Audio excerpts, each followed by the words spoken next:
First, let's start with this case. Backstory for context. About a year ago, I went overseas for 9 months. Before I left, my brother asked if he could borrow my keyboard since I wouldn't be using it while I was away.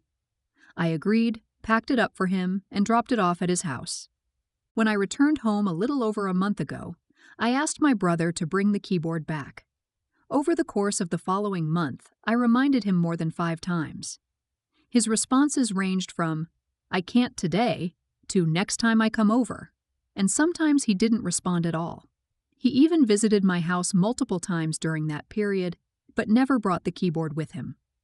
Since I don't have a car, retrieving it myself meant borrowing one, which wasn't convenient. After weeks of frustration, I finally borrowed my mom's car and went with her to pick it up.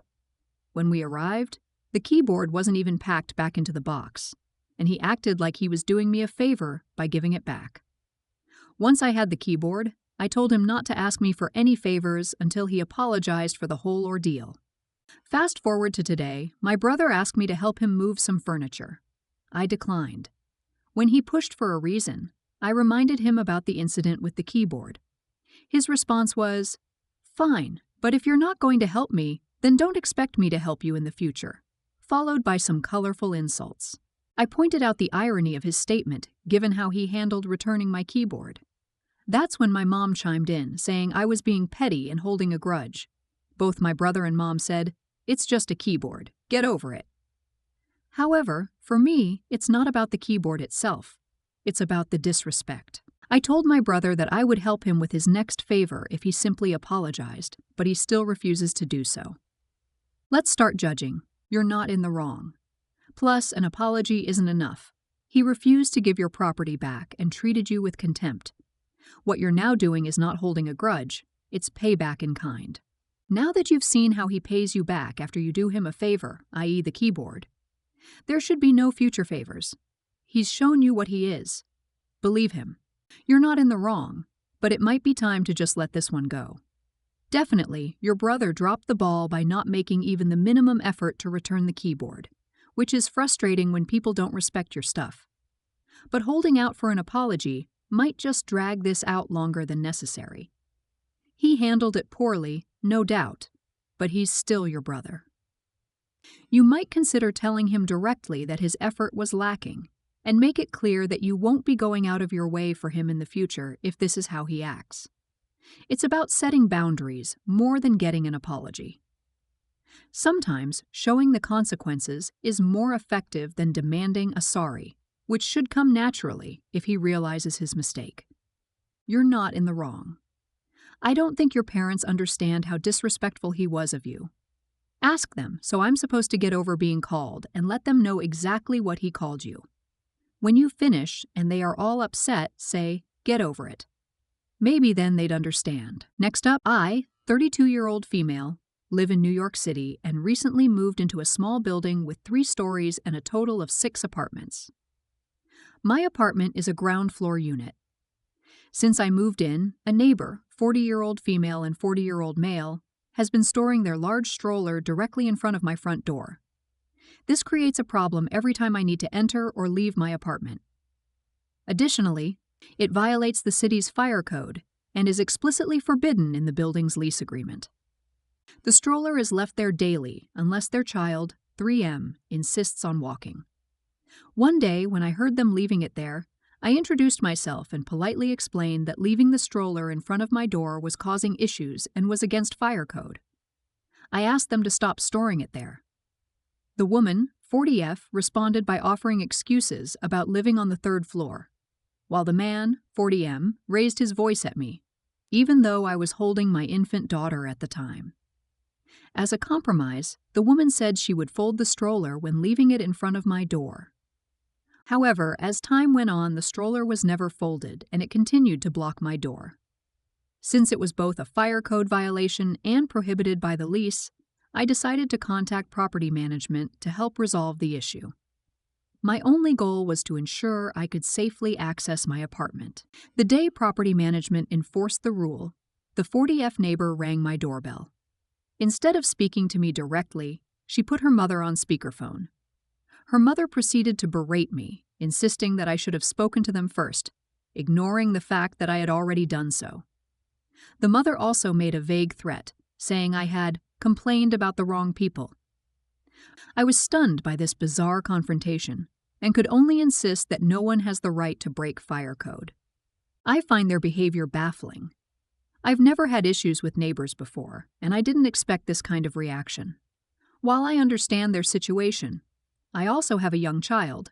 Their child is old enough to walk, and they could use a smaller umbrella stroller like I do.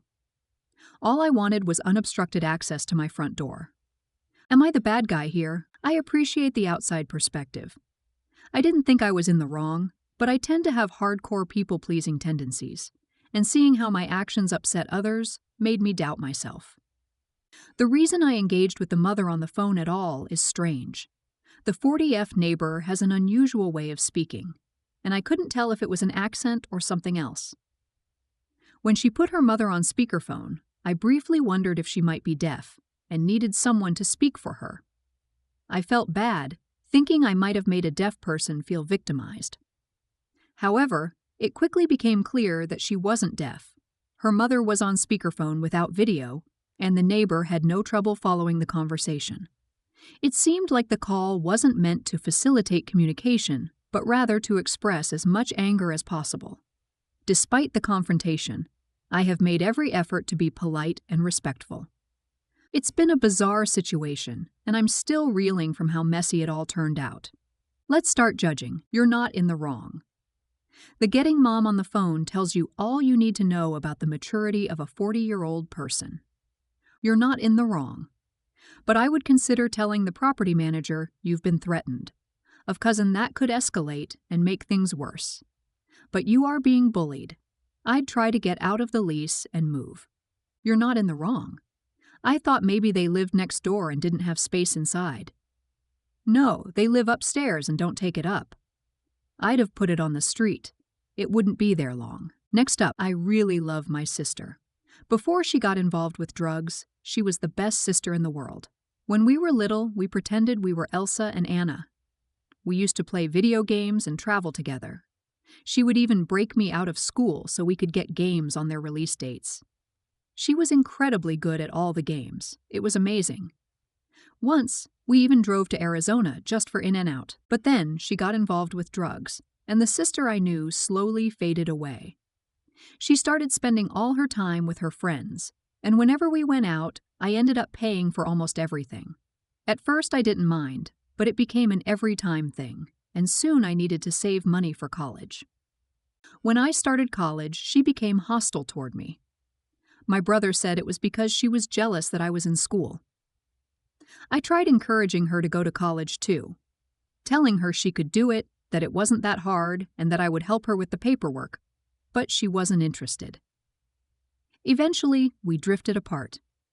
She went to prison and got arrested multiple times for drugs. She even broke out of court-ordered rehab, and we hadn't heard from her for months. Then yesterday, she called me asking for money. It was the first time I'd heard from her in months. I was just going to PayPal her some money and leave it at that, but then I had an idea. I started asking if she wanted a pizza, and when she gave me her address and her order, I called the pizza place and ordered all her favorites. Then I called the police and told them where she was. Unfortunately, the cops arrived before the pizza did, and her friends started calling me awful for what I had done. They asked how I could do that to my own sister, and claimed they just wanted her to be happy. I started yelling back, telling them I loved my sister and wanted her to get clean and take care of herself. If they truly cared about her, they would want the same. A few minutes later, I got a call from the pizza place. The delivery driver was too afraid to go inside because of all the commotion and cops. I asked if I could cancel the order and leave a tip on the card.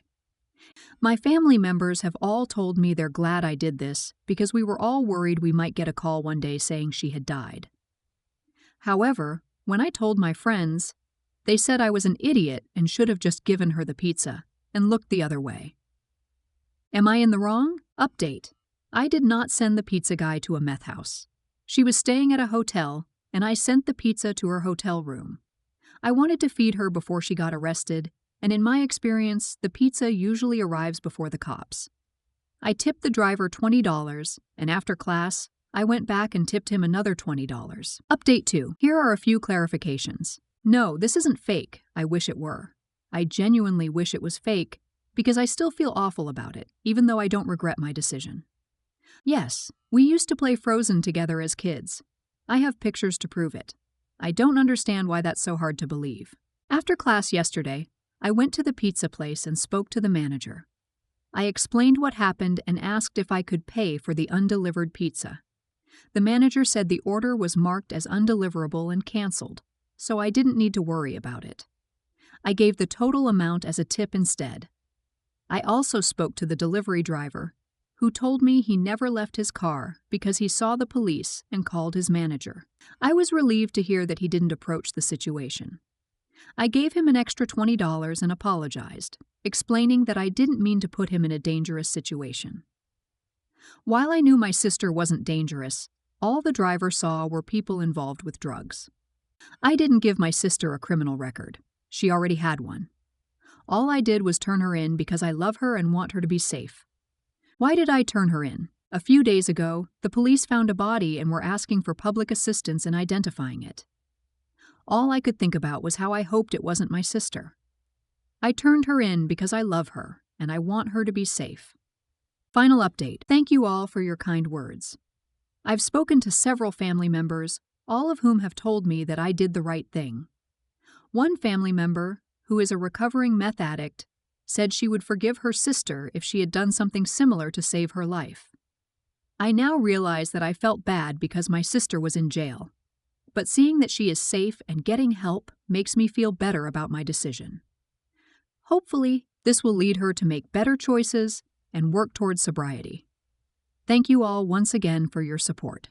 Let's start judging. You're in the wrong for involving the pizza place. You and your family have been living with someone else's drug addiction for years, it sounds like.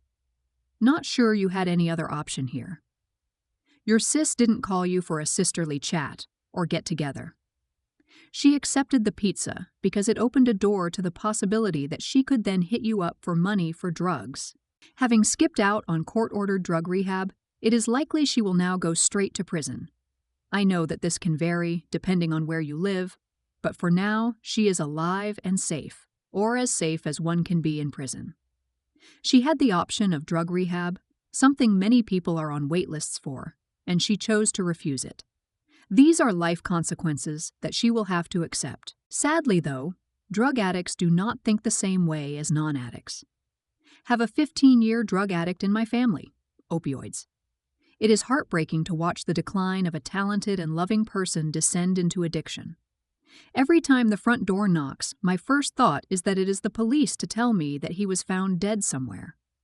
As for the opinions of your friends, that's disappointing, but until they have walked in the shoes of the family of a drug addict, they will never truly understand how devastating drug addiction is to both the user and their family members. Stay strong. I'm going with you're in the wrong.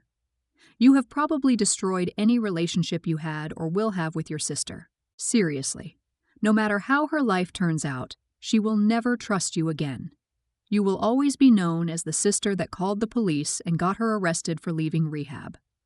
Not like it was murder or anything. Rest assured, we will probably hear from you again. Am I in the wrong? My recovered meth head sister doesn't want me at her wedding. Mom had a party and invited my sister. She was triggered when the pizza showed up. She exploded and ran off. Now won't talk to us. My sister ghosted me when I turned her into the police. It's been 20 years. Will she ever forgive me? While what you did will probably land in the right category, the damage you do is not something to be ignored. Remember the old adage, fighting a fire with gasoline? This one is probably going to burn you regardless of your setting. Am I in the wrong status? Good luck. Next up, between Christmas and New Year's, my wife, 43-year-old female, and I, 43-year-old male, went to hang out and drink at my sister-in-law's, 32-year-old female house, while her husband, my wife's brother, and their son were away for a few nights. It was basically a normal night. We went over to keep my sister-in-law company. We played board games, drank, and just relaxed. For context, my sister-in-law is very proper, fashionable, and has that basic white girl vibe. She's about 5'2" and 100 pounds. Anyway, we were in the living room, and my wife eventually passed out on the couch, so we decided to call it a night. My sister-in-law got up to go to bed, a little unsteady on her feet, and went into the bathroom, shutting the door behind her. I stayed up for a bit, playing on my phone. After about 45 minutes, I noticed she was still in the bathroom. I knocked on the door, but there was no response. After knocking a few more times without any answer, I decided to open the door to check on her.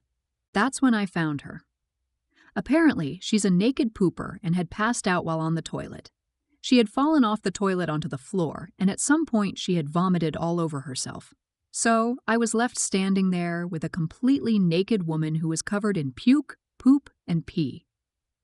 I tried to wake my wife, but she was out cold. I also tried to wake my sister-in-law, but she was completely unresponsive. Given the situation, I grabbed a bunch of towels and did a quick cleanup. I got the worst of the mess off of her, cleaned up the floor, and made a makeshift bed of towels so she wouldn't have to sleep on the cold tile.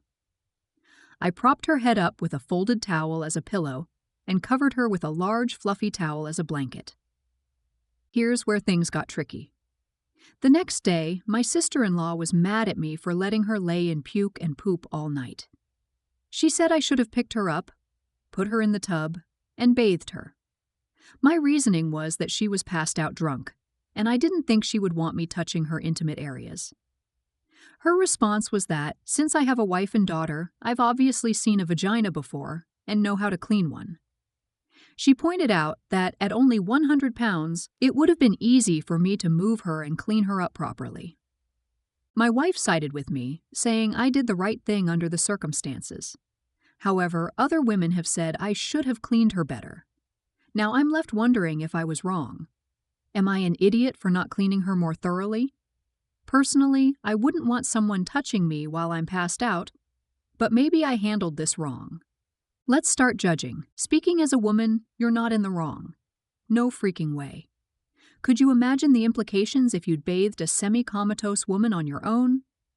The flack you're getting for this is nothing compared to the alternative trouble and risk. Never mind what your SIL says. Your own and your wife's opinions are the only one that matters. Heck, your relationship could be in jeopardy if you'd bathed her. I'm sorry, what? Your SIL, who is in her 30s, is mad at you for not giving her a thorough middle-of-the-night bath after she got sloppy drunk? Her rationale is that because you've changed your daughter's diapers that you should be comfortable cleaning a woman's naked body? What? Just no. You're not in the wrong. You were kind and considerate for what you did do. It's more than many would. She needs to look long and hard at herself because that expectation is bogus to insane levels. I'm sure it was gross for her. Maybe she even invited infection for herself, which is unfortunate. But dude, not your job. This is all on her. I would not feel comfortable even drinking with her again because A, she can't handle herself, B, it sounds like she puts herself in danger, and C, she expects you to go to crazy levels to help. Just know.